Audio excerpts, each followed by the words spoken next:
kayak, and I'm going to start by painting a bit of a picture.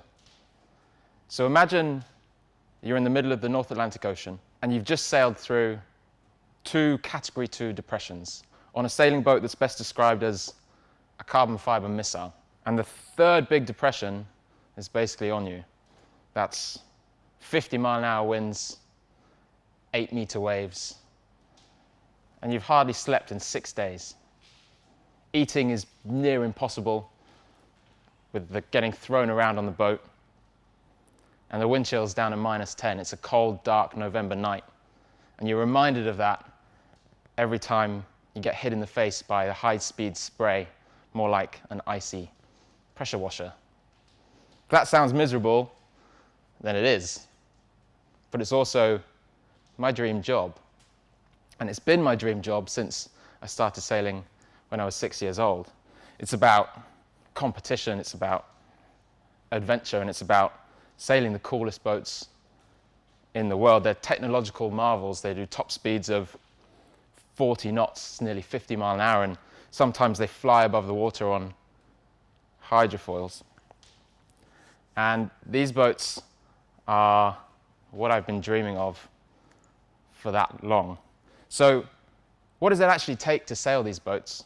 Well, my job is to race these boats for days, sometimes weeks at a time, across oceans. You can be hundreds of miles from land, hundreds of miles from the nearest support, and sometimes I'm even on my own. So there's three things that you have to do when sailing these boats. The first thing is to go as fast as possible in a straight line. Now, they're race boats, and so the performance window is very narrow. So as soon as something changes, the wind or the waves, and you end up outside of this performance window, then the boats either become highly unstable or very slow. So you're constantly adjusting things. You're changing sails, which weigh 50, 60, 70 kilos. You're changing the trim of the sails. You're changing the trim of the hydrofoils. You're adjusting the movable ballast inside the boat. You're always working.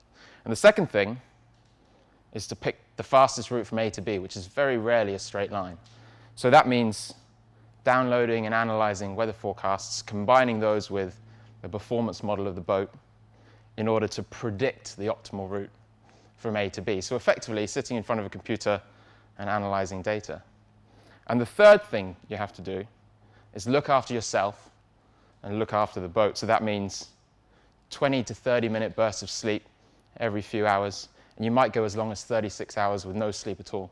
It means freeze-dried space food when you're consuming nearly 5,000 calories when it's really cold.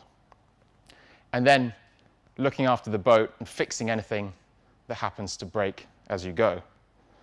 Now, if that sounds like a lot to manage, that's because it is. But as if it wasn't, when I was 21 years old, I was diagnosed with type 1 diabetes. Probably the only condition in the world where the patient makes potentially life-critical dosing decisions for themselves every single day. They say that the average person living with type 1 diabetes makes more than 180 additional decisions compared to someone without the condition. Sounds like even more to worry about. But what I decided is, I'm not going to be someone living with type 1 diabetes who happens to go sailing. I was already a sailor. So I was going to be a sailor who happened to have type 1 diabetes. And if I had all this stuff to worry about already, what did it matter that I had a little bit more to worry about now? And then I discovered something really cool. So to be a good solo sailor, you have to understand yourself. You have to know your limits. You have to know how far you can push yourself, but what you need and how to recover. And having type 1 diabetes gave me this whole new level of introspection. It became the trick up my sleeve that none of my competitors have. So when I was 6 years old, I had a dream to race around the world. When I was 21, I was told I couldn't even race across an ocean. When I was 24, I became the first type 1 diabetic to race solo across the Atlantic, and I now have multiple world records to my name. And next, I hope to become the first type 1 diabetic to realize that dream and to sail non-stop, solo, and unassisted around the world.